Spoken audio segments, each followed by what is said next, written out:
ایک ویڈیو آپ دیکھیں، اس کے بعد انشاءاللہ آپ سے بات کرتے ہیں کہ یہ انجینئر کیا بکواس کر رہا ہے۔ اور یہ سلسلہ میں نے آپ کو بتایا صدیوں سے جاری ہے۔ ہاں، تاریخ ابن کثیر میں 800 سے 700 سال پہلے حافظ ابن کثیر، جنہوں نے تفسیر ابن کثیر لکھی، ان کی تاریخ ابن کثیر بھی ہے، البدایہ والنہایہ، بریلوی دیوبندی اہل حدیث تینوں ان کو بزرگ مانتے ہیں۔ انہوں نے تاریخ ابن کثیر میں لکھا، اپنا تجربہ بیان کیا۔ انہوں نے کہا کہ کوئی جج، کوئی حکومتی عہدیدار، کوئی فقیہ، کوئی مفتی، کوئی عالم ایسا نہیں ہے جو اس بدفعلی کے کام میں مبتلا نہ ہو، سوائے اس کے کہ جسے اللہ محفوظ کر لے۔ آپ ایک بات سن رہے ہیں اور آپ جو اس کے فالوور ہیں وہ بہت خوش ہو رہے ہوں گے۔ دیکھو، تاریخ میں مولوی یہی کرتے رہے، شروع سے یہی ہوتا رہا، اور دیکھو ہمارا مرزا ہے جو ہمیں صحیح دین سکھا رہا ہے۔ پہلی بات تو یہ ہے کہ لعنت اللہ علی الکاذبین، جھوٹوں پر اللہ کی لعنت۔ اب آپ کہیں گے تو وہ تو کتاب کا عکس دکھا رہا ہے، آپ کس طرح جھوٹا کہہ رہے ہیں؟ میں یہی تو کہنا چاہتا ہوں مرزے کے فالوور اور مرزے سے، او بھائی آپ کو عربی نہیں آتی، آپ ترجمے پڑھیں گے اور ترجمے پڑھ کے فیصلہ کریں گے تو یہی حال ہوگا۔ او بھائی تاریخ ابن کثیر میں بدایہ و نہایہ میں یہ بات بالکل لکھی ہی نہیں انہوں نے۔ اس نے انٹروڈیوس کروایا پہلے، ابن کثیر 700 سال پہلے گزرے، یہ دیوبندی وہابی بریلیوں کے مشترکہ بزرگ ہیں، پہلے تعارف کرایا سارا۔ اوے بے وقوف، اور تیرے ماننے والے سارے بے وقوف، اور تجھے یہ نہیں پتا کہ عربی کتاب ہی دیکھ لے، کیا یہ بات انہوں نے لکھی ہے؟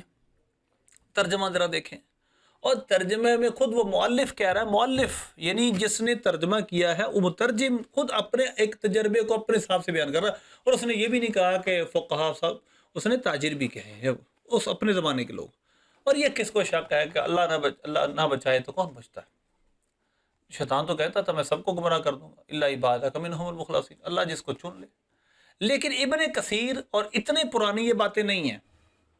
لواطت ہمارے مسلمانوں میں انگریز کے آنے کے بعد شروع ہوئی، اور صغیر میں جہاں بھی، اور یہ آج تک جو مدرسوں کے خلاف بولتا ہے اور کہتا ہے کہ مدرسوں میں یہ کام ہوتا ہے، تو کیا گے سینٹر جو کہ ابھی چند دنوں پہلے کھلا تھا اور ہماری سنیوں کی ایک تنظیم نے اس پر احتجاج کر اس کو بند کروایا، اس کے بارے میں یہ بات کیوں نہیں کرتا؟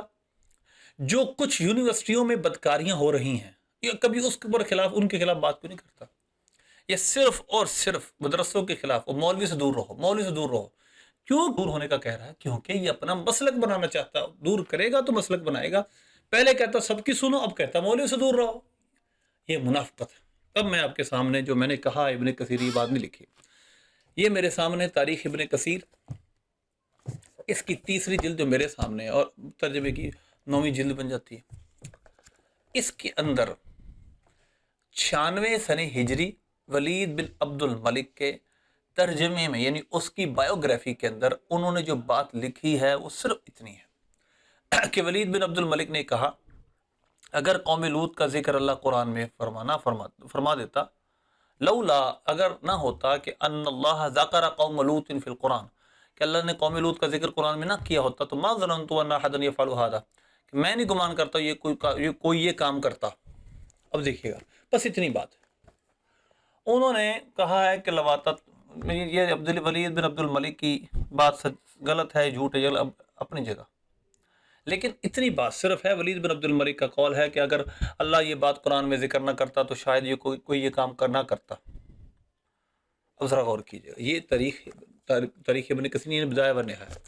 اب یہ میں نے ایک حوالہ دیا، دوسرا حوالہ اسکرین پہ دیکھیں، میں نے دوسرا جو تحقیق کی اس پہ ابھی چھپی، اس میں بھی دیکھ لیں، صرف اور صرف اسی بات کو ذکر کیا ہے۔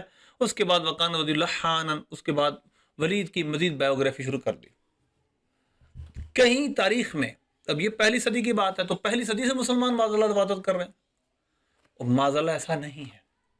اور یہ جو فگر بیان کرتا ہے نا، فگر بہت بڑا چڑھا کر، میں صرف اپنے سنیوں کی، بریلویوں کے مدارس کی بات کروں گا، بالخصوص دعوت اسلامی کے مدارس کی بات کروں گا، یقین مانے لوگوں کو جھوٹ بیان کر رہا ہے۔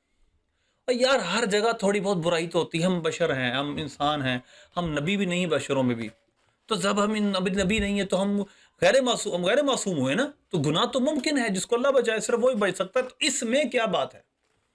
وہ مؤلف کی اپنی بات ہے، وہ مترجم کی اپنی بات ہے، وہ 7 صدیوں پہلے انہوں نے لکھا، نہ ہی پہلی صدی کی یہ بات ہے کہ مسلمان کے فقہا اور تاجر اور سب معذلہ عبادت کرتے تھے۔ یہ جھوٹ ہے مرزے کا، یہ مسلمانوں کے علماء سے لوگوں کو دور کرنا ہے۔ تو آپ کو پتا ہے کہ 96 سن ہجری کے بعد کون کون آیا پھر؟ پتا ہے آپ کو؟ سیاست ساری 96 سن ہجری کے بعد لکھی گئی، تفاسیر کی امہات تفاسیر ساری بعد میں لکھی گئی۔ اب تابعین کا دور جاری تھا، سرکار نے تو اس کو خیر قرن فرمایا ہے، خیر القرون قرنی ثم الذین یلونہم ثم الذین یلونہم، سب سے بہترین زمانہ میرا ہے، پھر جو اس کے ساتھ ملا ہوا، پھر جو اس کے ساتھ ملا ہوا ہے۔ اب خیر قرن کے اندر معاذ اللہ یہ کام ہوتا رہا 96 سن ہجری میں۔ تو خدا کے واسطے مرزے کو سننے سے پہلے وہ کتابی بن جاؤ، صحیح کتابی بن جاؤ، بلائنڈ فالوور نہ بنو، صرف اس بابے کو تمہارا انجینئر بابا مان کر نہ گمراہ ہو جاؤ۔ یہ دیکھو کہیں یہ بات نہیں لکھی، عربی پڑھنے والا جانتا تو ٹھیک ہے، وغیرہ میں پڑھ کے سنا دیتا ہوں، کہیں یہ بات نہیں لکھی کہ فقہاء میں سے کوئی نہیں بچا مگر جس کو اللہ بچائے۔ لکھا بھی نہیں ہے، مؤلف نے بھی نہیں لکھا، مترجم نے بھی یہ بات نہیں لکھی۔ اس نے کہا، یہ نہیں کہا کہ ملوث ہو گئے، اس نے کہا تاجر فقہاء سب جس وہی بچے گا جس کو اللہ بچائے گا۔ تو یہ حقیقت ہے کہ گناہ سے وہی بچ سکتا ہے جس کو اللہ بچائے۔ اس وجہ سے پہلی جھوٹ تو اس نے یہ بولا، تفسیر ابن کثیر، تاریخ ابن کثیر نے لکھا، تاریخ ابن کثیر میں بدایہ و نہایہ میں ایسی کوئی بات نہیں ہے، یہ سفید اور ننگا جھوٹ ہے جو اس نے بولا ہے۔ اللہ ہم سب کو اس فتنے سے محفوظ رکھے، خدا کے واسطے اپنے بچوں کو، اپنے آپ کو اس سے بچائے۔ یہ بہت جھوٹا انسان ہے، مکار ہے اور بہروپیہ ہے، اللہ ہمیں بچائے اس سے۔